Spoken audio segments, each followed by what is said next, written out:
Good morning, everybody. It is Tuesday, T-Mobile Tuesdays. I'm on my way to get my little gasoline, my little discounted gasoline. You better give me my little discounted gasoline. Oh my gosh, hold on a second.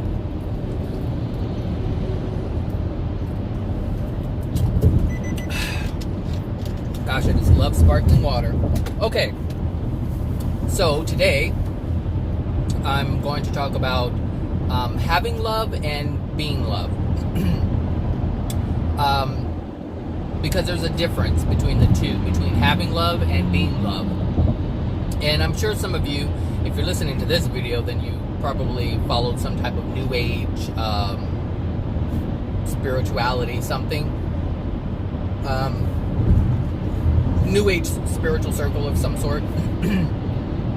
And if you followed Abraham, then maybe you belong to some, law of attraction group on Facebook, and you see people say, I'm love, I'm being love, I'm sending love, I am love, I am light, and some people claim to be love,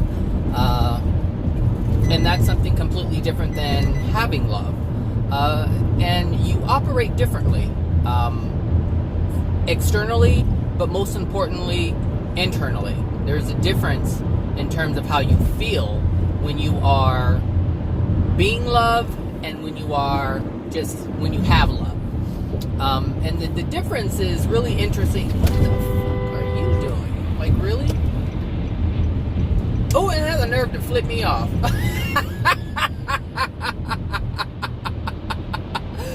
Oh, you're such an angry fuck. If you would have saw her, I wish you could see her. She's so angry, you can just tell. You can Oh my God, these people, they crack me up. They crack me up.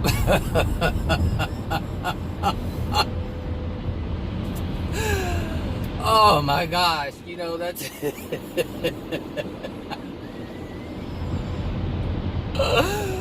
Oh my gosh, when people like, how she just wasn't even paying attention, she just came onto my lane, didn't care who was in it, but she was like, I'm coming in no matter what. So, people who do that, and my response was I honked at her to let her know, hey, I'm here. And she didn't care at all. She came over anyway, and she flipped me off as if I made the mistake. And that's interesting because a lot of people do that. They make a mistake, and they realize they made a mistake after they made the mistake because someone let them know that they made a mistake, and they get angry with you. And the reason why that is because they're embarrassed by the mistake they've made. And so this anger and flipping people off or telling people off or cursing people out comes from them denying their mistake. They don't want to own the pain. They don't want to say, oh my gosh, I'm sorry. Oh my gosh, I didn't know what I wasn't paying attention. They don't want to own that. So they flip it and make it something completely different that make it about you. It's no longer about them. And that's interesting because every time I see people do it, it's like I already know what it is. Like I already know you. Internally, they already feel bad. They feel like, oh shoot, I made a mistake. But they don't want to own that. They don't want to feel the pain of their mistake. They don't want to admit that they made a mistake. It's too overwhelming for them. And these are the people who have actually been condemned growing up. You can't do this right. You can't do that right. They were made fun of. And this lady, she was an Asian lady. I don't know what kind of Asian, but she was some kind of Asian. But her glasses were really big and really thick. And that already let me know why. Number one, if you're wearing glasses, that means that you're not seeing a whole lot. And if they're that thick, she was probably born with bad eyesight to begin with, which means her parents weren't looking or seeing something that they were supposed to see. Generationally, this has happened. They have been living a life where they have not been open to seeing their mistakes. Hence what just happened. And so that's why your vision fails, because you're not seeing something you're doing that is damaging your life. And when you don't do that, obviously it passes on from the parent's souls to the child's soul, in a more impactful way, which is why you end up with that, where you have children growing up with really thick glasses because they're not seeing something. And it's basically their parents not seeing something. And then you get angry, you have to wear glasses like that, and you can't see, you make mistakes, and there's some other things going on with her, obviously. But it's just interesting to see, this is, look, when I'm not recording, I'm cracking up at stuff like that. Like when I'm driving, I'm just looking at all these different moves, whether it's at work or on the road in public. I just see interactions, and I just know why they're happening, and I just think it's the funniest thing because people are completely oblivious about it. Anyway, let me turn some. I need to get gas. I don't know where this gas station is. I passed by this gas station. It was like 15 cents cheaper than everywhere else, and it was Shell, and I only use Shell. And I was like, oh my God, what street was that on? So I'm trying to find it this morning. Anyway, so having love and being loved. The things that happen within you, you feel different about yourself. Let me just start with being loved. Those who claim to be loved, to be liked, it's something that's forced. It's something that they are not, but they are trying to be that. It's something that they're not, but they're trying to be that. And it's no different than a Christian reading some loving principles of the Bible, and they're forcing themselves to be what is written in the Bible, what is said to be good, what is said to be godly, what is said to be loving. These are forced things. It's like, okay, I'm not that, but I'm going to try to do that. Does that make sense? It's like, okay, it's like a fashion model. It's like someone who's not a fashion model, but they're trying to be a fashion model, so they're trying to emulate what they see, even though they're not. They don't have the experience. It's not just, some people are just, they just have the walk, they have the stance, they know how to put things together, and it looks fashionable. There are just some people who just have it, and they are that. And some people, you'll hear it, oh, you're just a natural born model. You just have it. Everything that represents a model, you have.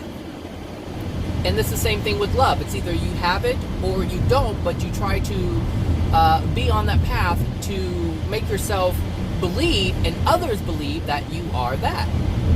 There are some people, I've met some people, they're like, oh, I'm a model. And I'm like, okay.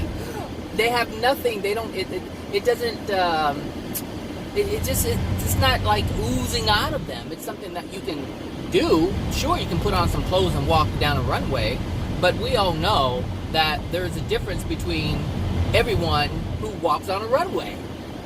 They're all different. And some of them you're like, wow, it's the presence.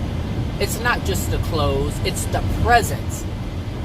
It's not, are the clothes carrying you or are you carrying the clothes? And that's the difference. That's the difference between having love and being loved. That's really the difference. It's like, okay, it's either you have it or you don't, but that's not to say that you can't have it. Because if you watch like something like America's Next Top Model, then some of these scraggly, rough women who come talking about, I want to be a model, and they're just terrible.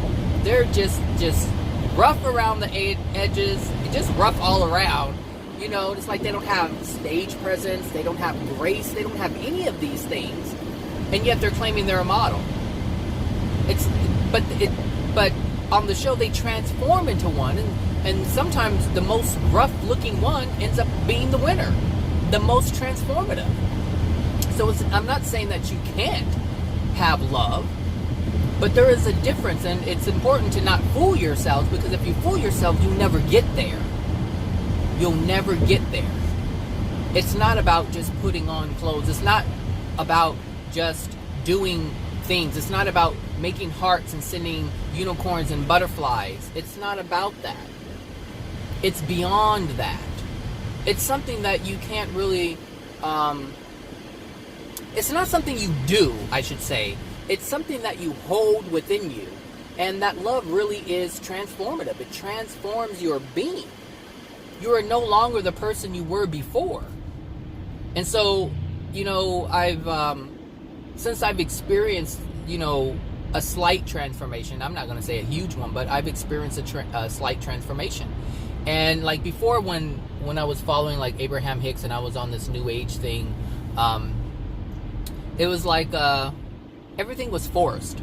It's like I had to do this, I had to do this for the homeless person. I had to do this. I had to do things that we would understand and know as being loving. And that's just the way it is. That's how, most people understand it to be. You do this because this is loving. You help this person because this is loving. You feed the homeless person because it's loving. You help a friend because it's loving. You do this because it's loving. It's always you do. Everything is doing when you're being loving. Oh, he's so loving. He does this, he does this, he does this. It's just being loving. That's it. But it's all forced. Why? So that you convince yourself and others that you're loving. That's the only reason. And that's a huge difference than just being loved, because when you're loved, you're calm. There's nothing that's forcing you to do anything. You don't feel compelled, or not compelled. There's a compulsion. You don't feel compelled to do things in order to have the label of love. You don't say to yourself, I have to do this because it's loving, or I should do this because it's loving. You do it because you feel like there's something that you want to do. And sometimes you don't. You just do it. I think that's the best way I should say it. You just do it. And you're not thinking about it being a loving thing. You're not thinking about it before you do it. You're just doing it because there's a certain feeling within you. There's a drive. But it's not for any other reason other than you desire to do it. But it's never to associate your action with being loving or love. You just don't do it. You just don't think that's what you're doing. You're just doing it. It just so happens to be loving, but you don't even think that it's loving. It's just something you do. That's the difference between having love and being loving. There's just nothing forced about it. And it's a beautiful feeling because there's always a sense of calm. There's always a sense of peace. There's always a sense of just a sense of being. There's a certain foundation that you stand on. It's like you're part of that foundation. You are that foundation. It's not like you're standing on the foundation. It's like you are the foundation. And you're stable. There's nothing that shakes you. You don't feel compelled to do something. If you see someone who's, is suffering, you don't feel like, oh, I have to do something loving because this person is in pain. You don't feel that at all. You just understand you simply understand what's going on. You're like, oh, I understand why this person is on the street. I used to give money back when I was during this New Age thing. I would give money to these people who were on the street of these little islands at the stoplight. And, for months and years, I would see the same person there. And I thought nothing of it. Nothing of it. And I would give them money, give them food, give them money, give them food. And I was like, okay, this is what you're supposed to do. You're supposed to do loving things. Take loving actions. What street am I supposed to get off of?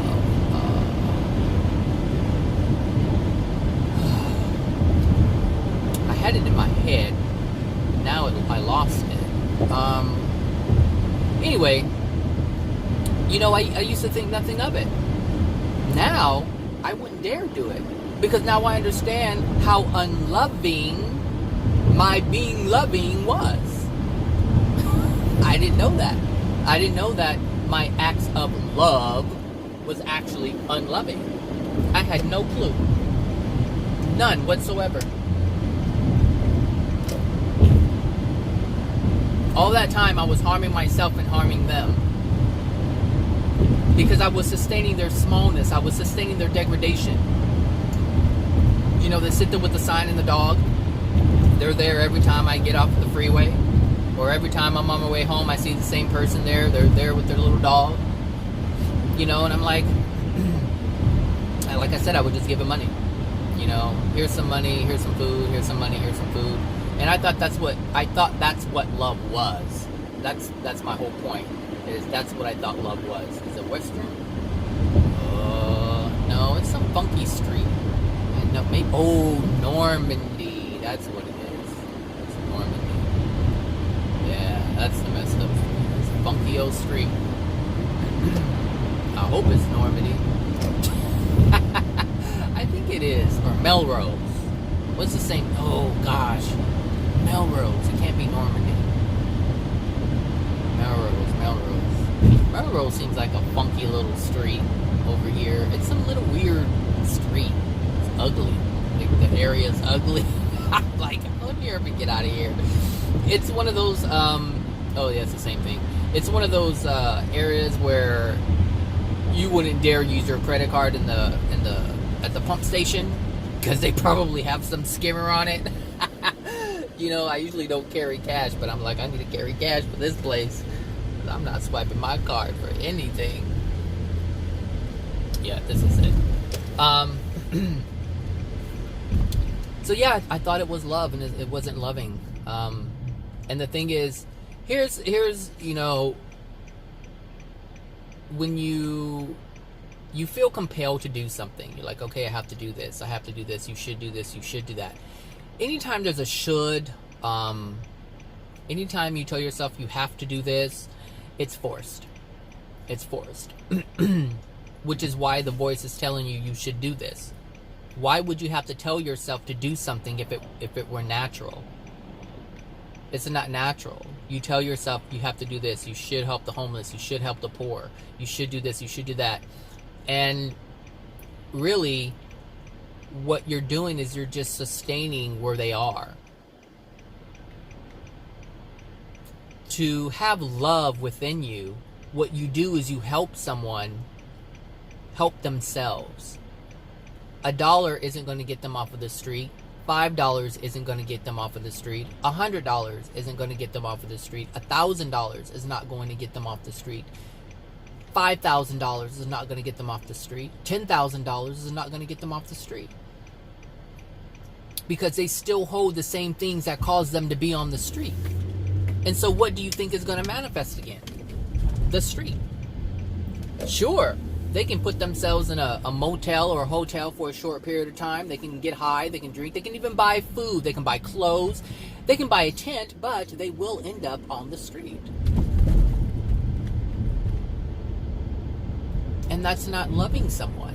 If you love someone, you'll help them help themselves. But you will also understand that they will only help themselves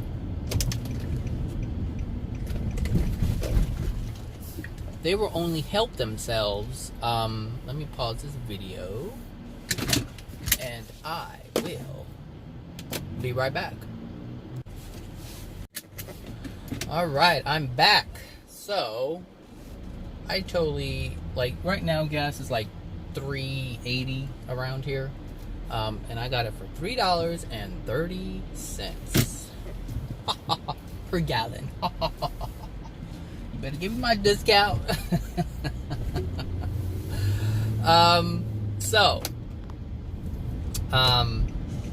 What was I saying? I was saying. What was I saying?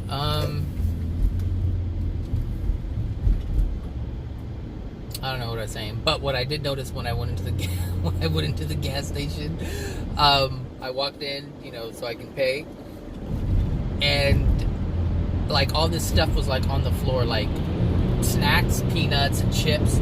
They were just a mess on the floor, and some of them were kind of open, like just, you know, like someone just ripped them open, just kind of tore up the store.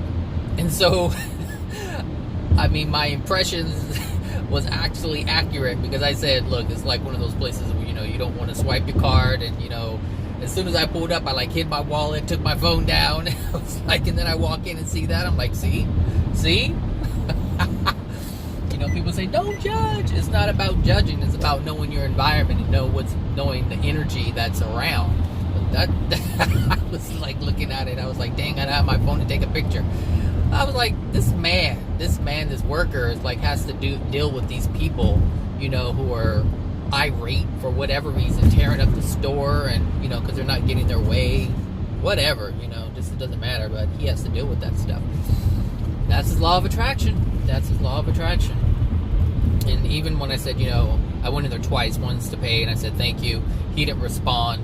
I said, can I use my rewards, please? He just wasn't responding. And then when I went back in to get my leftover change, I said thank you. He still didn't respond. I'm like, this man is checked out. Like, this man is checked out. He can't even be on the new age love path because he's so checked out.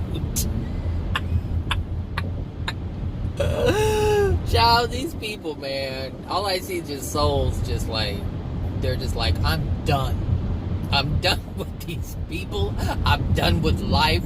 There's no joy, there's no happiness, there's just nothing, and I laugh because I think it's hilarious, because it doesn't have to be that way. It doesn't have to be that way at all, and it can easily change. Sometimes I know it's difficult for people to believe that it can change, but it can change. My cousin is a prime example of that. She's pessimistic about everything. Didn't want to do shit. I don't want to do this. I don't want to do this, and everything. Like, there was always a reason why she couldn't do something. And now she's totally transforming her life. She's doing things with her life that she didn't do before, things that she has always wanted to do. Now she's on that path. She's seeing life differently. She's creating or forging relationships with different people that she said she would never do. And so, life is one of these things that it's malleable. You can change it. It's like clay, and you can do whatever you want to do with it. And if you're one of these people who feel like you're stuck in a rut and you can't get out, that may be true for you in the moment, but that's not the truth in terms of forever. At any given time, you can change. Any given time. And it's not... Yes, you can take these physical actions to create change in your life, but the real change comes from something internally. And this is the change that my cousin has made now. In the past, since I've known her, I haven't known her for very long. I've only known her since, 2015? August of 2015, I think. I think August is when we first made Facebook contact. So I haven't known her for very long, but she, since I've known her, she has tried to take action, and she just reverted right back to her old self. She tried to take action, because it's like the things that I tell her or share with her, she's like, yeah, she feels motivated and feels good, and she's like, yeah, I'm doing it, and then she tries it, and it lasts for a moment, but then she reverts back to her old self. But what's starting to happen is the things that I've been sharing, she has taken it in on an internal level. It's not so much just an understanding, this is what I need to do to improve my life. It's something that's changing within her that's causing the drive for herself. That's where it's happening. And this is the love part. This is the love part. This is the part that just drives you to do it automatically. That's it. Instead of just having fear of doing something and forcing yourself to do it, that's the mind. And that can help, because that can show you that it can be done. But if you want it to be sustained, it has to come from within you, not from your mind. And this is the same thing with love. This is my whole point. This is why this is all relevant, is because whatever you hold within yourself, about yourself, for yourself, that is what's going to allow the drive to just actually naturally occur, rather than I need to do this, I should do this for myself. You don't feel that pressure. You don't feel that obligation. You don't need to tell yourself to do something, because how you feel inside allows you to do it automatically. That's what love does. It's just an energy that you don't really feel, but it compels you to do something that you should be doing for yourself anyway. If you loved yourself, and being that you have love, it just automatically happens. Automatically happens. For instance, someone will say, hey, I need to eat better because I eat like crap. Okay, well, you can forcefully throw out all the things in your cupboard. A lot of people do this. They throw things away, so they don't eat it. They throw away the Pop-Tarts and the cupcakes and the this and that and the other. And I see an opportunity here. I'm going to take it. And they throw it out so they're not tempted. And what does that mean? That means they really want the cupcake. They really want the Pop-Tarts. They really want the snacks. But they know they're not able to do it, so they take it out of the equation so they don't have to deal with it. And then they stock up the refrigerator with salads and fruits and vegetables, or I should say, things to make salads, fruits and vegetables and things like that, healthier items. But then it doesn't last because they force themselves to do it. Now, something that happened with me is I had an internal change go on within myself, and before I knew it, the things that were not healthy that were in my cupboard or my refrigerator, they just went bad. They expired. One day I looked up, I went through my cabinet, and I had things that were expired 3 years ago. I had things that I had when I moved into the house. So, I was throwing out things, a couple of years ago, I was throwing out things that I had from 2011 or 20. I think I had something in there that was from 2010. And I was like, what is this? What is this stuff? And it's like, I didn't have to throw it away. I just didn't have any desire to eat this stuff anymore. And that's the difference. You can take action to make yourself do something so that you can say you're on a certain path. Or you can just be that and you automatically make the decision to not. And it's not even a decision. That's the thing. It's not a decision. It's not a conscious decision. It's just something that happens. I just didn't desire it anymore. I didn't say I can't do this. I didn't say I should do that. It's either you have a desire or you don't have a desire anymore. And that comes from an internal change. That comes from love, having love. When you have love, you automatically don't make the wrong choice anymore. You automatically don't make the unloving choice anymore. Your decisions are based on a completely different spectrum, on a different, from a different understanding. It's really interesting. But these, I am love, I am light, and you've heard me make fun of these sayings all the time. I am love, I am light. I am love, I am light. Okay, you love, you light. All right. I'm in the wrong lane here. I am in the wrong lane here, but I'm about to be in the right lane. There we go. Who's on in? Who's on in? Squeeze on in, squeeze on in. He's on down the road. So anyway, that's what I wanted to say. There's a difference between love. Having love and being loved. If you have to be something, then you're not that already. That's why you have to be it. Like you say, I have to be at a certain place at a certain time. Why do you have to be there? Because you're not there. So when you say I have to be love, I am love, I am light, I am love, I am light. Okay, it's because you have to take actions to show that you are love and you are light. A person who has love doesn't claim that they have love. They don't claim that they are that because they are that. You don't have to, profess to the world that you are a light worker, because if you were that, then you would be that, and you wouldn't have to announce it in order for people to know that you're that, because you would already be that.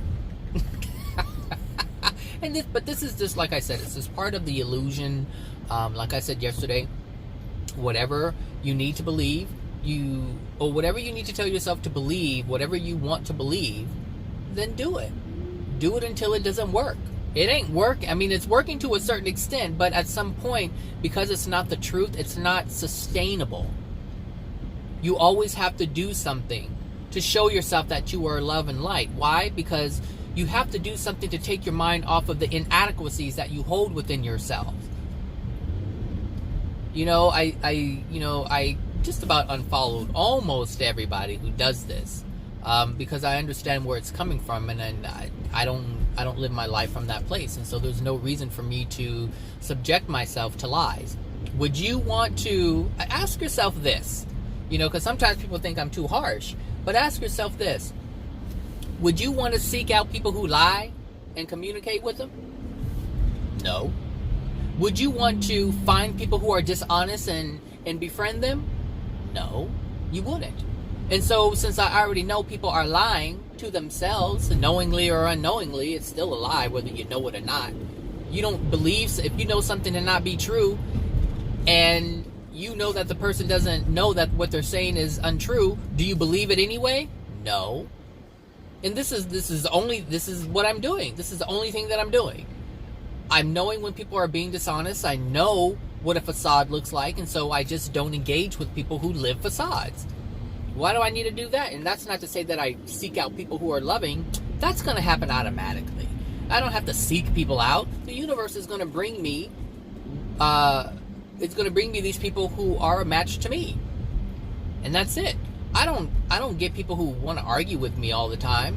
Why? Because that's not in me anymore. I don't want to argue. There's no desire to argue. I used to love to argue because I used to win. I used to win. It's like, yeah, we can argue if you want to. I'm gonna win. Sure. Let's fight.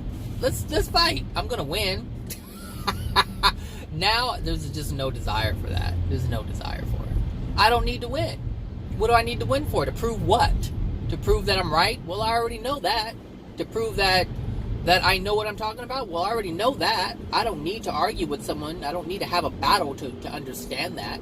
It's like football, okay? Well, you can play football, you can play a sport to prove to who? That you're a winner, that you're good at what you do. Look, the person who's good at what they do, they're just good at what they do. They should already know it. But some people don't know it, so they have to prove it to themselves. I don't need to prove anything to myself if I already know that it's the truth. If it is, like, there are artists all over the place. And some people want their art to be seen. They want to be recognized for their work. And then there's people who just do it because they just love doing it. They know that they're great. They know that their art is something that is a piece of art. It's a work of art. It is, and they know that. And they don't have to put their stuff in galleries or anything like that. They don't have to try to get in good with the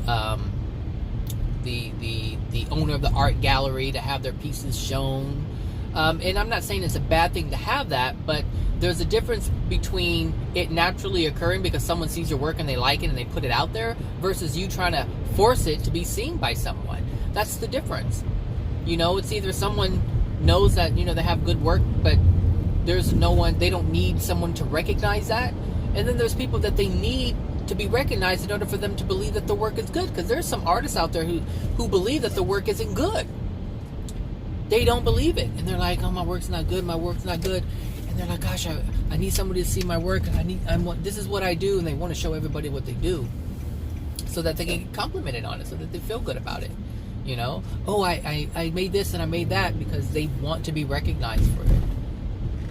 And I'm not saying it's a bad thing. It's just, it's a very stressful way to live if you really think about it, because your feelings of goodness, the upliftment, your joy, your happiness, ooh, your joy and your happiness is dependent upon someone else. It's not dependent on yourself. It's not dependent upon you. It's not dependent upon you recognizing what you're good at. It's not dependent upon you recognizing what you're already good at, the gifts that you have, the talents that you have, the ability that you have. It's dependent upon someone else recognizing it and dictating it for you. This is why, I said, the compliments that I get, the ones that I really hold dear, are the ones that are character compliments, not the external things. Like I said, those are easy to get. Those are so easy to get.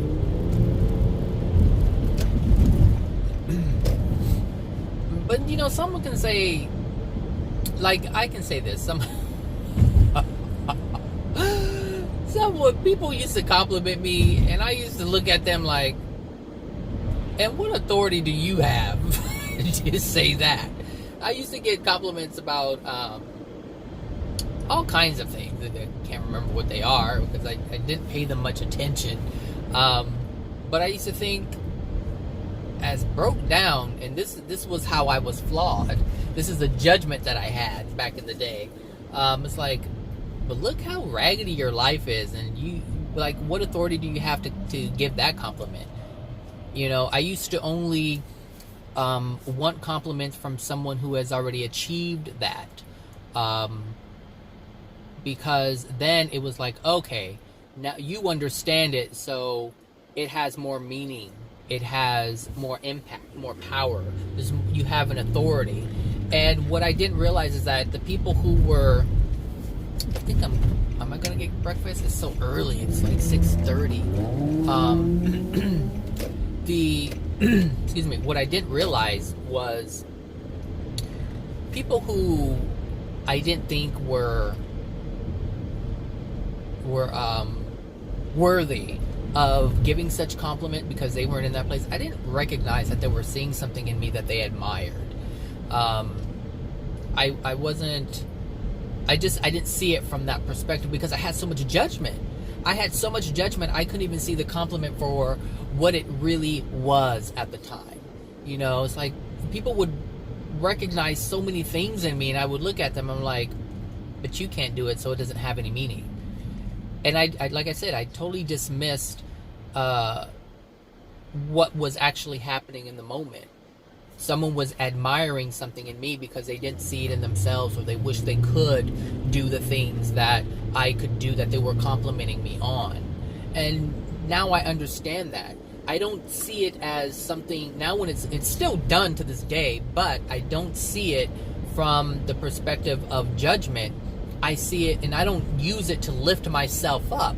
I just see it as something, I see it as something that they wish they could be or have or do, and that's it. I see that they recognize a lack within themselves. That's what I see, because that's what's happening in the moment. People who are on the same wavelength or the same level, have the same abilities, they recognize it in another in a different way. It's, you don't have to, and this is interesting because you don't have to hear the words and you don't have to speak the words.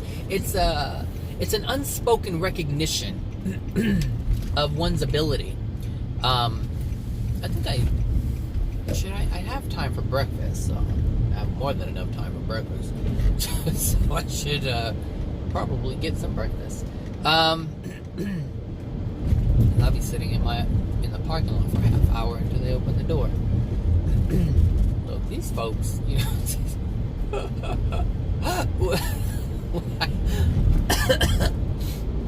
Every time I come to the hood, like I'm on Crenshaw, every time I come to the hood, there's always something happening. There's something that I notice within all people, not all people, but most people in the hood. They are impatient and hasty. Impatient and hasty. Oh my gosh. It's bad. Like, they risk their lives because they don't want to be patient. They don't want to wait. And that's one thing I've learned, or I should say recognized within myself and people in the hood. Mind you, I've grown up in the hood. So I know exactly what they're doing, and I know why they're doing it. I know the feeling that's within them when they do things that are reckless. And they don't see it as reckless. They just see it as, I want to do this, I want to do it now, I want to do it fast. I don't want anybody in my way, because if I have to wait, that's going to trigger something within me. It's going to trigger, what it's going to do is going to create a feeling of deprivation. And that deprivation is of freedom. And because people in the hood, poor people, they don't have a sense of freedom. They're deprived of that. To be and go and do whatever they want to do, they are limited by their mind, by their income, by all kinds of things. even people who have decent jobs and they make a pretty good living and they live in the hood, the lack of freedom is still present because it's locked within their soul. I mean, whether you're driving a beat up raggedy car, you know, or you're driving, you know, a Lexus or a BMW or a Mercedes, the actions are still the same because the things within the soul are still the same. So you can have the person who's angry and they're driving the raggedy car, you know, they're mad because they're driving this little piece of shit car and it's like 110 degrees outside and they have no air conditioning and the windows have to be down in order to get some air circulation. Like you have the person who's angry because of that, and so they're hasty and they don't want to acknowledge that they are deprived of something. And then you have the ones who drive the BMWs, the Lexuses, and the Mercedes or Range Rovers or whatever, who still live in the hood. They're hasty and they do the same thing. Look, whether you have a nice car or a raggedy car, people still just jump out in the middle of the road because they don't want to wait for the cars to pass, risking their lives and everyone else's. And the reason why that is because of the lack of freedom. It's like they live in a cage within themselves. Like they're stuck in this cage. It's a self-created cage. And it's in order to ignore that, they have to give the illusion of freedom, of not having to wait for something. And the thing is, this is common, and I see like people cross this, like this man. I don't know if you caught him in the camera, but the man was had a wheelchair and he's pushing his wheelchair across the street, and I'm thinking, look, you're already disabled, you already can't walk unassisted, and now you're going to go in the middle of the street where cars are actually, you know, driving at full speed, and so he's going to have to count and bank on someone seeing him to slow down, thus slowing everyone else down, creating a chain reaction of, you know, people who aren't really looking to stop on a dime in the middle of the road because there's no light or stop sign. Like, all these things happen, all of these chain reactions happen, you know. And it's interesting because I see it a lot here. Now when I go into the Beverly Hills area or, you know, other places of more affluent people, it's different. People take their time, they wait, they don't care if the light has to change 3 times, you know. They're like, I'm cool with it, you know, I'm gonna get to my destination. Versus here where you have 5 cars run a red light because they don't want to wait for the next one. Oh my gosh, you know, it's, oh my gosh, oh my goodness, my. Anyway, that's what I wanted to talk about. 444 on my miles. 444. See it? 444. So,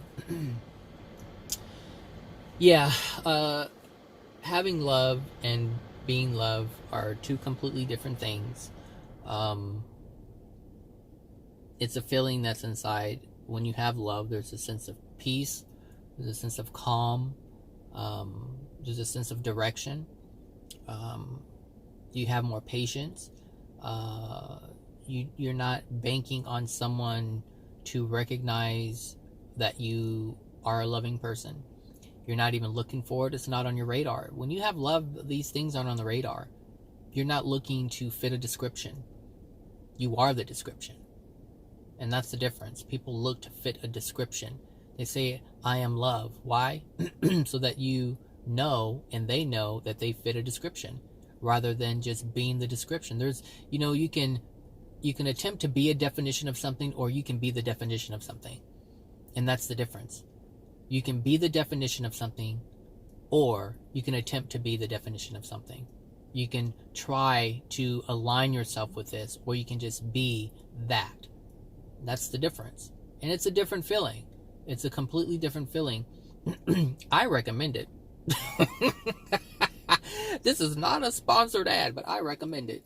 Absolutely. But there's things that, and you don't have to give up anything. This is one of the things that I've noticed. if you live in love, you don't feel as if you're giving up something at all. But when you don't have love, you feel like you feel as if you have to give up something in order to have something. And that's the thing. People say, when you well, let me turn this car off to get some gas. People say when you you know what? Let me order my breakfast and then I'll come right back. Okay. It's kind of hot in here. 1 second.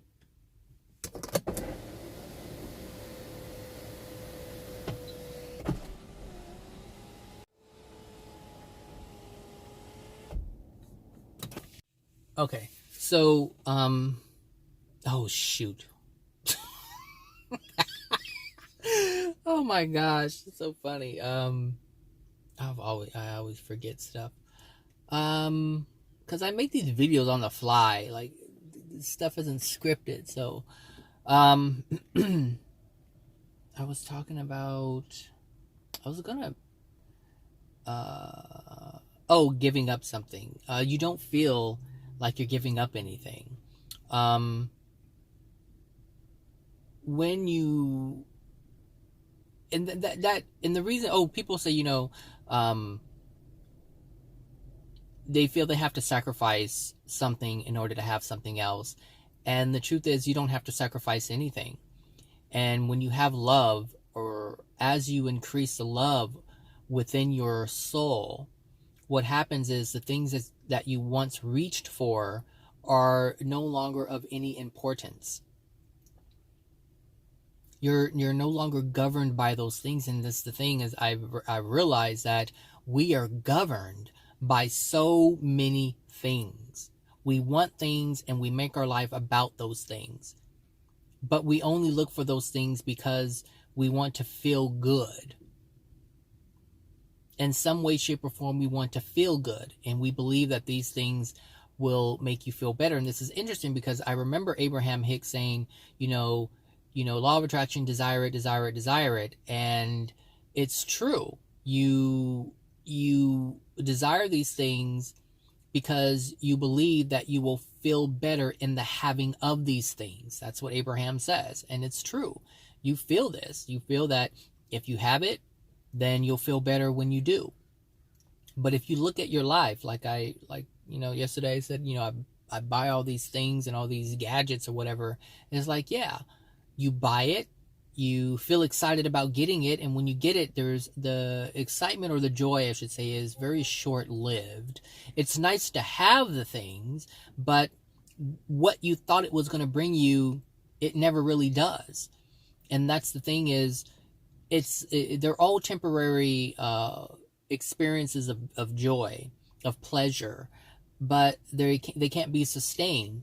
Whereas if you have love, it's sustained, and it's nothing that you have to go out and get. It's something that you can develop within yourself automatically, and you don't stress yourself out over trying to attain something to make you feel good, because you already feel good because you already have the love within you. And now you don't have to go and waste your time and energy trying to get something to make you feel good, because you no longer need that feeling because you already have that feeling. And that's the difference. When you have love within your soul, you don't go out looking for things. You're not talking about financial this and financial that and how to make money and build a career and do all these different things, for your future. Most people live for their future. I got to do this for my future. I got to do this. I got to secure my future. Whereas there's some people who don't have to do that because they already have a belief that they're going to be taken care of. Like that man who won the lottery that I mentioned yesterday. Here he won, I don't know, what is it, $500 something million he won. And now the wife's trying to sue him for it. Jesus, I tell you this.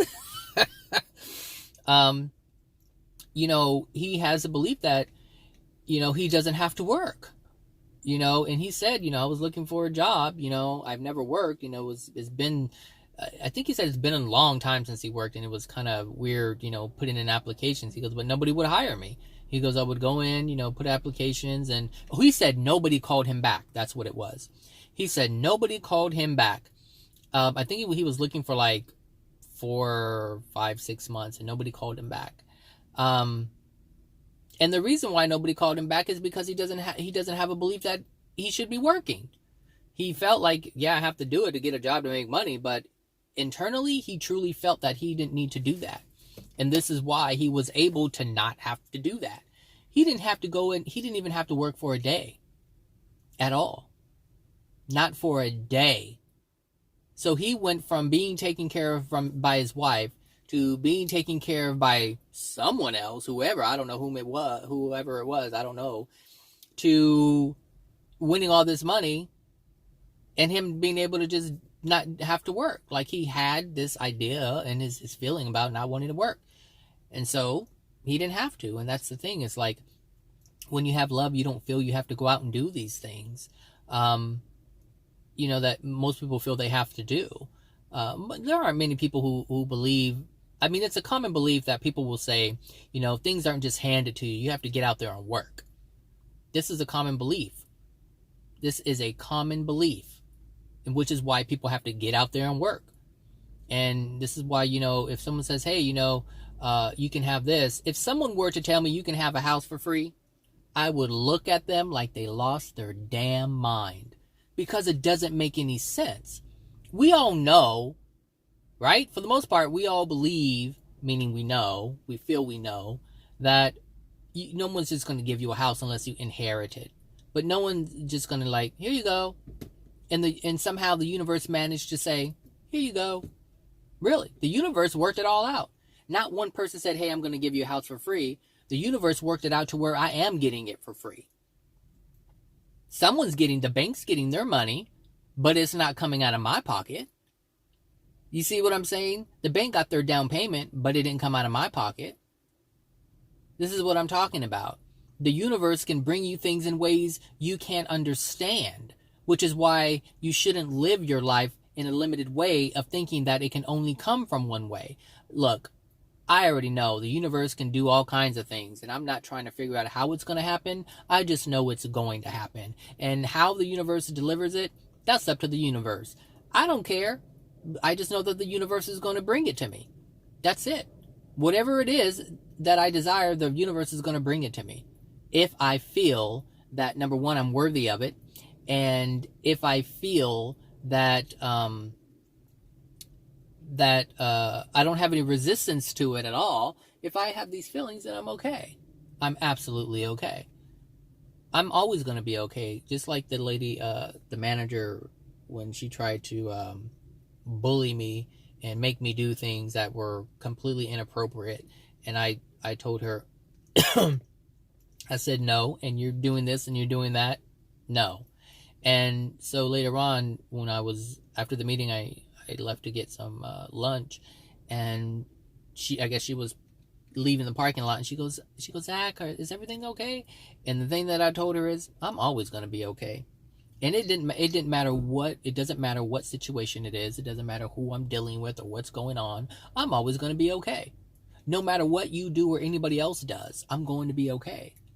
And this is what love will grant you if you have it within yourself, and understand that love can be on many different things, because you can, like I said, you can have enough love, meaning, and when I say love, understand what love is. Love is actually us being able to have all things that we desire, meaning all of our desires met, all of our needs met, everything met. That's what love is. You love yourself enough to know that you can have all things. Loving yourself means no pain. Loving yourself means no suffering. Loving yourself means no lack. So if you don't feel that you are, if you don't feel that you're unworthy, then you feel that you are worthy of this or of that. And so therefore those things can come to you. But when you have a sense of lack, which is a lack of love for yourself, then those things can't come to you. So you can have love for yourself in terms of believing that you're worthy of money, and you'll have lots of money, but you may have a sense of lack or lack of love in terms of having a meaningful relationship. Therefore, you'll never have a meaningful relationship. So love isn't just this one thing, this one broad thing. It's this one broad thing that covers so many areas. So it's important to understand that you can love yourself in one way and not love yourself in another way. For instance, you look at, I can't use Kim Kardashian as an example because she doesn't love herself physically. It may look like she loves herself physically, but she's getting facelifts, butt thing implants, boob implants. She's getting this done. She's getting that done. All these surgeries to change her appearance tells me that she doesn't love herself, which is why she has to change her appearance. So you would look at her and say, oh, she loves herself, she takes care of herself, but really she's mutilating her body so that she looks a certain way. And the thing is, most people are okay with it. And they say, oh, wow, she's so beautiful, she's pretty, blah, blah, blah, blah, blah. But this woman has taken the knife, or allowed others to take knives to her, cut her up, stretch her out, and do all kinds of things, and so, you look at that and it's again, it's the illusion. You can say, I'm loving myself, but does she have love for herself? No. And this is the difference. The illusion will mislead you because it's an illusion. That's the whole thing, is it's an illusion. So of course it's going to mislead you. And this is why it's so important to know what love is, what love really is. It's accepting yourself as you are and loving yourself as you are, meaning however you look, to accept that as you are, to love yourself as you are, to take pride in who you are, to take care of yourself, to make yourself, you don't want to make yourself look the best. You want to love yourself so that the best shows. It's automatically going to show when you love yourself. Trust me. Look, some people, clean themselves up so that they can have an outwardly appearance, so that they can present themselves to the world. And then there are people who just do it for themselves, and not because they're trying to get any attention, but because it feels good by being clean and being and keeping themselves up. And there's a difference, people. It's all about intent.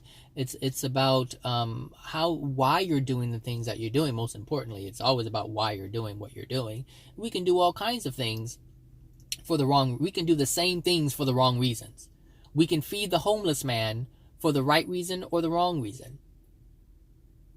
Seriously. We can support his stagnation. We can support his lack of love for self, his lack of ability to sustain himself. We can support that, or we can help the man by saying, "Hey, look, I see you're on the street. I can offer you this. Look, I'm hiring. I have a company. I need some help doing this. Do you want to work?" And they'll either say no or yes. If they say yes, thanks. I've been looking for. I've been wanting. To work, and it's kind of hard because I'm on the street and I can't clean myself up. Hey, you just the thing is, and I'll make a different video, but this is about creating opportunity for people. Not helping people doesn't mean doing it for them. It means you create an opportunity for them to help themselves. That's what love is. It's not about healing the person. It's about creating an opportunity for someone to heal themselves. I'll make a different video about that. This is too long. Okay, everybody, you guys have a wonderful Tuesday, and I will talk to you guys later. All right, bye now.